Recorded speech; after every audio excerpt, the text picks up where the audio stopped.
जमहूरियत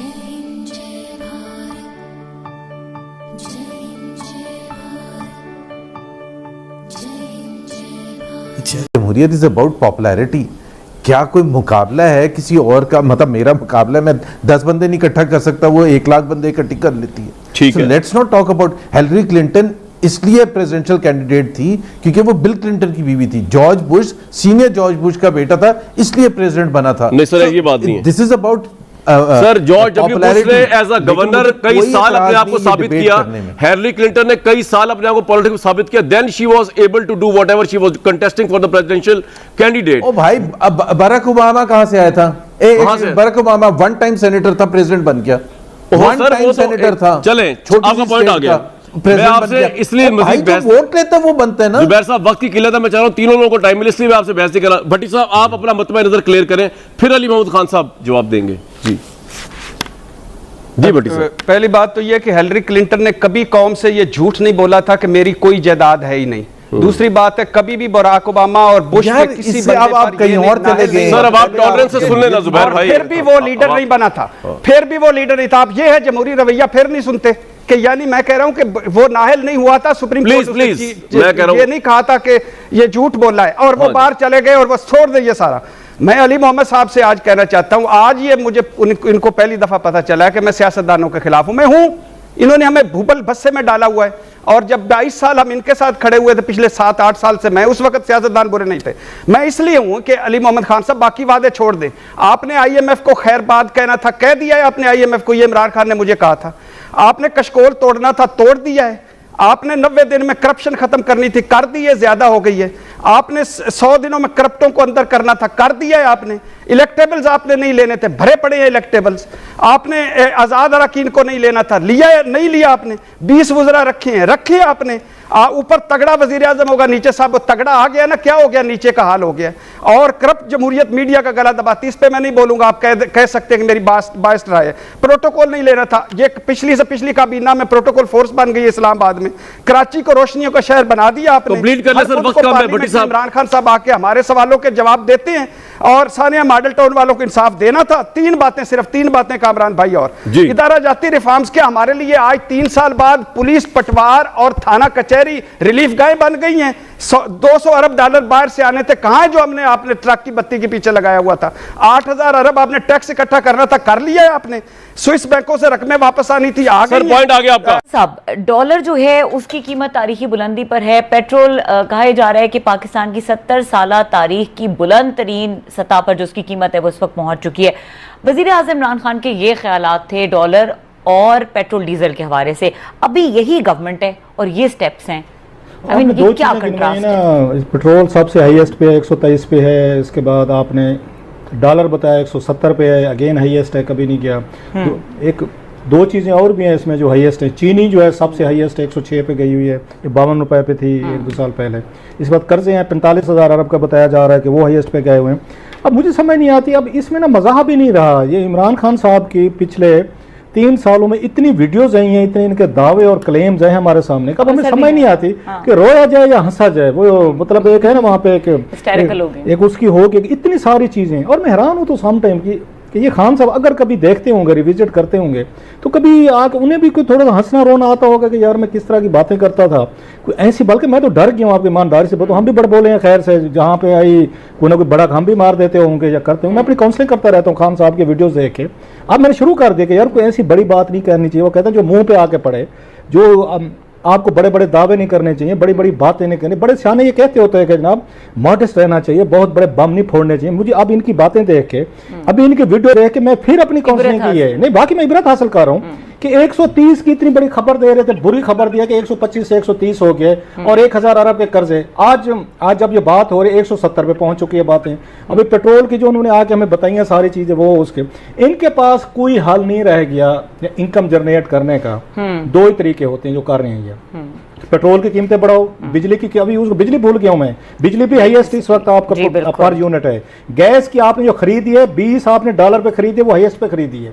सो इमरान खान साहब के दौर में जितनी मेरा ख्याल है महंगाई की या जितने जो उसके टूल्स सामने आ रहे हैं, और खान साहब बैठ के, मैं उनके में से हामियों को भी दाद देता हूँ, उनके फॉलोअर्स को भी मैं अप्रिशिएट करता हूँ। इतना बड़ा दिल गुर्दा कि 125 पे जब डॉलर था तो इतनी बड़ी क़यामत मचाई हुई थी। 170 पे मुश्किल में क्या बात करते हैं, वो डिफेंड ही नहीं कर पाते कि ये क्या हो रहा है। नहीं, वो कोई मुश्किल में नहीं है, माशाल्लाह वो उनके साथ खुश हैं, हैप्पी हैं। अच्छा मालिक साहब, ये तो बड़ी हॉरिबल पिक्चर नहीं है, क्योंकि मैं तो 2 चीजें डिस्कस करने लगी थी, क्लास साहब ने 10 चीजें और गिनवा दी हैं, तो ये किस तरह की पिक्चर है?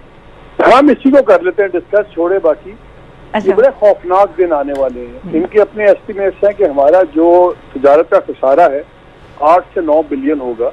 इंडिपेंडेंट एक्सपर्ट्स कह रहे हैं मिनिमम 12 से 17 बिलियन जो है आपका हो जाएगा। ठीक है, ये कहते हैं रिजर्व हमारे पास 20 बिलियन के हैं और 7 बिलियन जो है वो प्राइवेट बैंक के पास पड़ा हुआ है। इस 20 बिलियन में भी तकरीबन 9 बिलियन से ज्यादा लोन्स हैं जिन्होंने गिने में।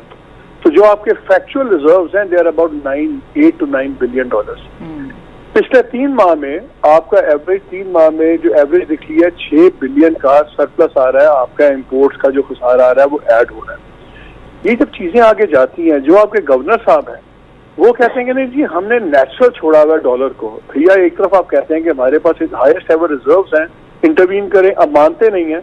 इन्होंने तकरीबन एक इतला के मुताबिक 1.2 बिलियन, ये शहबाज राना की खबर थी कि जी 1.2 बिलियन इन्होंने लगाया है अभी पिछले 6 माह में डॉलर की कीमत थोड़ी सी कंट्रोल करने के अंदर। कल डिप्टी गवर्नर स्टेट बैंक एक टेलीविजन के प्रोग्राम में कह रहे थे कि जी मैं इस पर कॉमेंट नहीं करता कि हमने इंटरवीन किया है या नहीं किया। वो चीज देखिए, मैं आपको एक बात बताऊं, अगर आप मुझे 30 सेकंड दे दें बाकी दोनों दोस्तों की इजाजत से, मैं आपकी चीज नाज़रीन के लिए बताना चाहता हूँ। जब मैक्रो स्टेबिलिटी इसको कहते हैं ना, लार्जर लेवल पे इकोनॉमिक स्टेबिलिटी 4 चीजों पे होती है। एक होता है आपका इंटरेस्ट रेट, एक होता है आपका एक्सचेंज रेट। ठीक है, ये 2 चीजें। फिर है फॉरेन एक्सचेंज रिजर्व्स। अब प्रॉब्लम ये है जब आपका ट्रेड डेफिसिट बढ़ता है तो ये सारी चीजें हिलती हैं। इन्होंने इंटरेस्ट रेट को नहीं छेड़ा, इन्होंने जो आपका बैंकों का इंटरेस्ट रेट है उसको नहीं छेड़ा, इन्होंने ये डॉलर के अंदर इंटरवीन उस तरह नहीं किया जिस तरह करना चाहिए था। अब क्या होगा? अब इसी महीने एक्सपेक्टेड है IMF का रिव्यू। IMF कहती है कि कम से कम 9 से 10% आपका इंटरेस्ट रेट होना चाहिए। अगर आप इंटरेस्ट रेट बढ़ाते हैं आपकी इंडस्ट्री तबाह होती है। अगर ये इंटरवीन नहीं करते तो रुपया होता है। 1 रुपया जब गिरता है, इस वक्त आपका 122 बिलियन के करीब पहुंचा हुआ है इंटरनेशनल फॉरेन डेट। डोमेस्टिक छोड़ दें आप, वो तो 40 ट्रिलियन का आपका टोटल डेट है, 40 खरब। अगर आप सिर्फ 122 निकाल लें तो जब 1 रुपया गिरता है तो करीबन आप समझ लें कि 122 बिलियन आपका ऐड हो गया फॉरेन डेट के अंदर। भैया ये कहां से आप करेंगे? एक्सपोर्ट्स आपकी ग्रो नहीं कर रही। आपने एप्टमा को जो फैसिलिटीज दी, जो सब कुछ किया, आपने डॉलर को यहाँ पे जाने दिया, आपने जनाब इंटरेस्ट रेट को नहीं छेड़ा, आपने कुछ नहीं छेड़ा, एक्सपोर्ट्स आपकी उसके मुताबिक चढ़ नहीं रही। इस वक्त इनके पास कोई फॉर्मूला नहीं है। मैं आपको बता रहा हूँ, मैं तो गरीब आदमी हूँ, हम सारे चारों गरीब ही हैं फ्रैंकली, लेकिन अगर आज मेरे पास पैसे होते यकीन मानिए मैं डॉलर्स ले लेता। जिस तरह ये जा रहे हैं, ठीक है, अल्लाह रहम करे, this dollar can go up to quite another 7-8 rupees add होगा। अभी भी इन्होंने चीजें की हैं, पॉलिसी नहीं है। आपके 4 फाइनेंस मिनिस्टर चेंज हो चुके हैं, आपके 4-5 आपके फाइनेंस सेक्रेटरी चेंज हो चुके हैं, बाकी तो चेंजेस आप छोड़ दीजिए। यही वकार मसूद को बड़ा तोप चला के लाए थे कि जी हमने इसको स्पेशल सिस्टम बनाया। आपने कल उनकी स्पीच सुनी है जो उन्होंने बातें की हैं IBA के अंदर कराची में। उन्होंने कहा जी आप तैयार हो जाएं, इंटरेस्ट रेट भी ये जाएगा, फलाना जाएगा, ये जाएगा। उन्होंने जनाब लीरो लीर कर दिया गवर्नमेंट की इकोनॉमिक पॉलिसी को। We have a serious capacity problem. तो जैसे कि आपने इस वीडियो में देखा कि कैसे इमरान खान अपने ही घर में गिर गया। दोस्तों इमरान खान वही है जो प्राइम मिनिस्टर बनने से पहले जब डॉलर 106 रुपये हुआ करता था पाकिस्तान में, तो उस समय वो कहा करता था कि अगर डॉलर का रेट बढ़ रहा है तो इसके जो यानी कि जो प्राइम मिनिस्टर है पाकिस्तान का वो चोर है। लेकिन दोस्तों अभी आपको पता है कि जो डॉलर का रेट है वो पाकिस्तान में 170 रुपये तक चला गया है। दोस्तों अब इमरान खान को सोचने वाली बात होगी कि जो वो पहले दूसरे गवर्नमेंट को ये कहा करता था कि जो इतनी महंगाई है इसमें जो गवर्नमेंट है वो पैसे चोरी कर रही है, लेकिन अब तो पाकिस्तान में जो कर्जे हैं आपको पता होगा कि 44,000 अरब डॉलर की जो कर्जे हैं वो हो गए हैं। पहले जब इमरान खान नहीं आया था तब वहाँ पे शायद 11,000 ऐसे कुछ थे। दोस्तों आप समझ सकते हैं कि 72 सालों में जितना कर्ज नहीं लिया गया है वो उसने 4 सालों में ले रखा है। और दोस्तों पाकिस्तान की जो हालात अब बन रहे हैं उसको देखते हुए भी यही कहा जा रहा है और पूरी दुनिया भी यही कह रही है कि पाकिस्तान आने वाले 5 से 6 सालों में क्लैप्स कर जाएगा। दोस्तों अगर पाकिस्तान ऐसा होता है तो पाकिस्तान की जो हालात है वो मिनिमम ख़राब हो जाएंगी। और दोस्तों ये सब हुआ है कश्मीर के नाम पर, क्योंकि इमरान खान ये समझता था कि अगर मैं कश्मीर का नाम लूँ तो जो हमारी आवाम है वो खुश भी हो जाएगी। और दोस्तों ये सही भी है, क्योंकि आपने कभी भी देखा होगा कि जब भी वहाँ पे इलेक्शन होता है या फिर जब वहाँ पे कुछ ऐसी चीज़ें होती हैं तो वहाँ पे कश्मीर और भारत का नाम लिया जाता है और भारत की बुराई की जाती है और आरएसएस का खास करके नाम लिया जाता है। लेकिन भारत में जो उसने कश्मीर का नाम जो पूरी दुनिया में उसने ले रखा है उसी कश्मीर ने ही पाकिस्तान को डुबा डाला है। और ये खुद पाकिस्तानी भी इस बात को मानते हैं कि जो आज पाकिस्तान की स्थिति है वो कहीं ना कहीं कश्मीर का उसने बोला कि मैं सफ़ीर बनूंगा या फिर कश्मीर का केस लड़ूंगा, उसके बाद से ही ये हाल हुआ है। दोस्तों आपने एक बात नोटिस किया होगा, जब भारत ने आर्टिकल 370 से हटाया था तो उस समय कुछ ही दिनों के बाद शेख रशीद ने रेलवे बंद कर दिया या फिर वहाँ के जो भी व्यापार थे वो बंद हो गए। और काफ़ी वो लोग, अभी स्टार्टिंग था तो बहुत ज़्यादा एक उनके अंदर जोश थी और उनके आवाम के अंदर भी जोश थी कि हमने भारत को मज़े चखा दिया।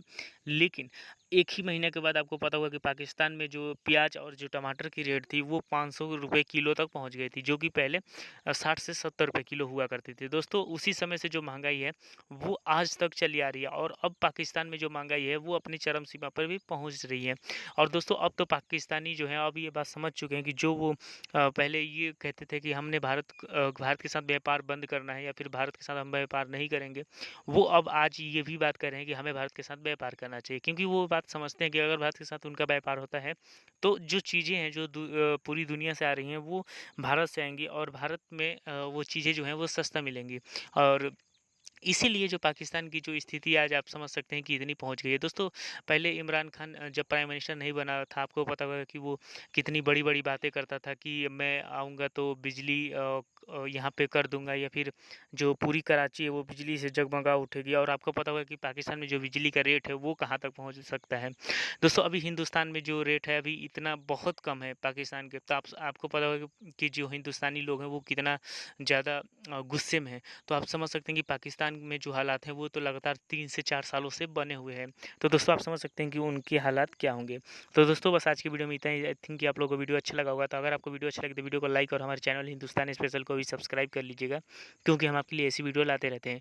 तो मिलेंगे किसी नई वीडियो के साथ, तब तक देखते रहिए हिंदुस्तान स्पेशल। थैंक यू दोस्तों इस वीडियो को पूरा देखने के लिए। आई होप आपको ये वीडियो पसंद आया होगा एंड आपने लाइक बटन भी प्रेस कर लिया होगा। अगर नहीं किया है तो जरूर से कर ले। अगर आप हमारे साथ जुड़ना चाहते हैं तो ऐसे ही इंडिया पाकिस्तान रिलेटेड न्यूज़ देखना चाहते हैं तो हमारे चैनल को जरूर से सब्सक्राइब भी कर ले, ताकि आपको लेटेस्ट अपडेट मिलती रहे। हमारा मोटिव है कि आपको सही और लेटेस्ट जानकारी दी जाए। तो मिलते हैं आप सबसे नेक्स्ट वीडियो पे, तब तक के लिए जय हिंद, जय भारत।